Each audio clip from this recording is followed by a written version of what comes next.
Hello everyone, my name is Roya, and today I will be telling you about the 4 books that I read in the latter half of November. So this was a very sad reading month, just because I read so few books all month. I only read 6 books in the month total, but at least the books that I read were really good, especially the ones that I read in this half of the month, so I'm just going to tell you about them. So the first one that I read was New Spring, which is the prequel to the Wheel of Time series that was published before the 11th book. And this is a prequel, obviously. It follows Moraine as she is accepted and not yet Aes Sedai, and then it also follows Lan and how they met and all kinds of stuff. So this takes place approximately, I would say, less than 2 decades before the events of the first Wheel of Time book, which, I mean, I definitely thought that Moraine was going to be a lot older than just like twice the age of everybody else. It was really interesting. It was also kind of interesting to see more of the goings on in the White Tower, because that was one thing we had kind of discussed in our live shows about this series beforehand, about how we really didn't get a lot of time in the White Tower, not enough like magic school time, so to speak, but we kind of did in this. Also, I kept totally thinking that Siuan Sanche and Moraine would be a really good couple, even though, like, there's nothing going on there. It's just me every time. I'm just such a shipper every time there are 2 women. I'm always like, oh, they'd be such a good couple. And so the fact that they're such good friends in this book, which I was not expecting at all, I did not think that they would have been accepted at the same time, all that stuff. I totally wanted them to get together, which is really weird. I know there's like nothing, there's no subtext there or anything, but for some reason, I don't know. But anyway, this was a really good book. I really liked it. So even if you haven't actually read past the first like book or 2 of the Wheel of Time series, not a lot's going to get spoiled. Definitely I would recommend reading at least the first couple of books, because you do catch some stuff from those, and if you just jump into this one without having read any of the series, it's kind of weird, because not being familiar with the setting would be just really weird. But I did really like this book, and I think that even if you've read just the first couple of books, I think you would really like it too. Next, I read Retribution by Jennifer Fallon, and this is the 2nd book in the 3rd trilogy of the High Throne Chronicles. This trilogy takes place, I would say, about a decade or so after the events of the first trilogy, because the 2nd trilogy is a prequel.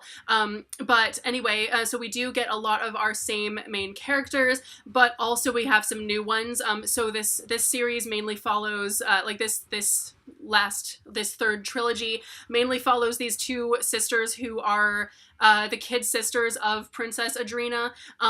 They're way younger than her, so she hasn't seen them since she was like 5. So one of them is the king's legitimate daughter, who finds out that she's not his daughter at all, and the other one is the same age as her. They look alike, they're best friends, but she is the daughter. She's an illegitimate daughter. And what happens is they switch places, because the one who is a legitimate daughter finds out that she's not the king's daughter at all, and she's like, oh crap, well, as soon as someone finds this out, I'm gonna be dead, so I'm gonna have to get out of here.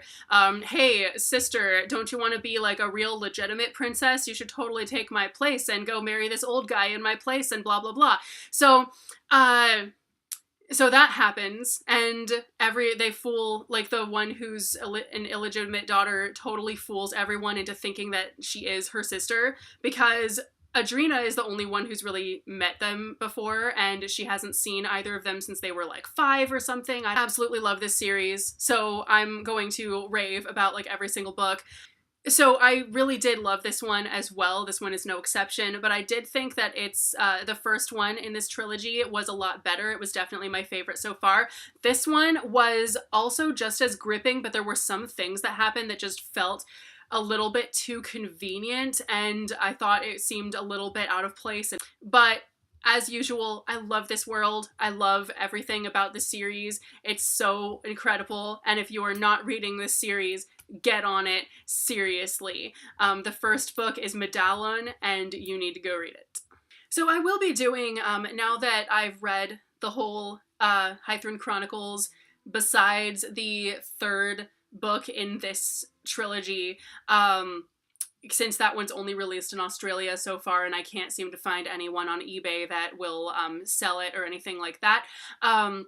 Because that's how I got this one. It was also only released in Australia, as crazy as that is. But so I think it's about time that I did a review of the whole series, all three trilogies thus far, because I do get a lot of questions about it, because I'm always like raving about how amazing Jennifer Fallon's books are. So I do get a lot of questions about like, where do I start with Jennifer Fallon? And I do have a video about Jennifer Fallon's books and where to start with them, etc., etc. But I think it would be really cool to do like a review of this particular series, all three trilogies in it, because it is kind of like Robin Hobb's Land of the Elderlings, in that even though each one is like a separate trilogy or quartet or whatever, they do need to be read like from the beginning onwards, otherwise you will have no clue what's happening.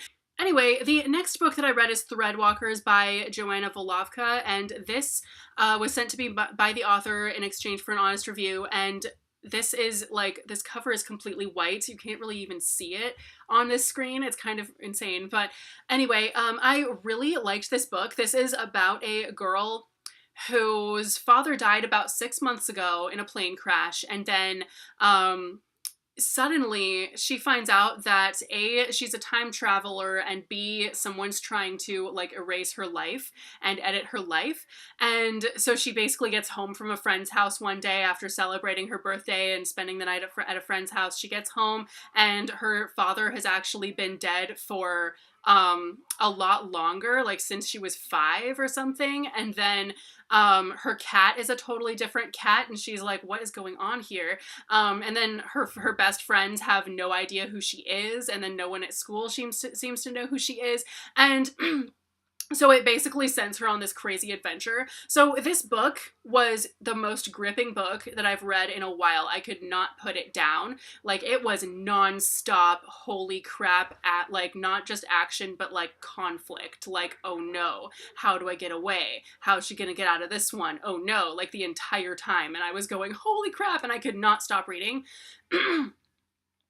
However, I did think that there were some parts that really still could have used some work. I mean, especially at the very beginning, the first couple of chapters had some dialogue that seemed really unrealistic, like when she's just hanging out with her friends before our actual like conflict starts and everything. Like, there was a lot of dialogue that I kind of thought, like, people don't talk like that. So, but don't judge this book by the first couple of chapters, because it definitely gets away from that really quickly and becomes an intensely gripping book.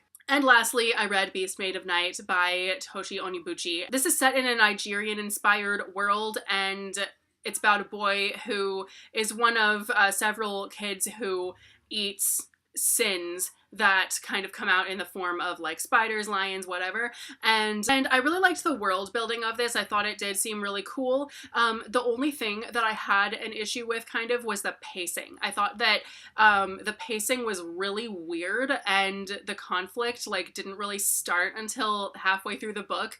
So it took a while to get into it, because it's just, the pacing is just so odd. I don't know why, but I still really enjoyed this book. So anyway, those are the books that I read in the second half of November. If you've read any of these, have any thoughts on them, etc., etc., feel free to let me know in the comments below, and let me know what your favorite book was that you read this month, and I will see you soon with a new video. Bye!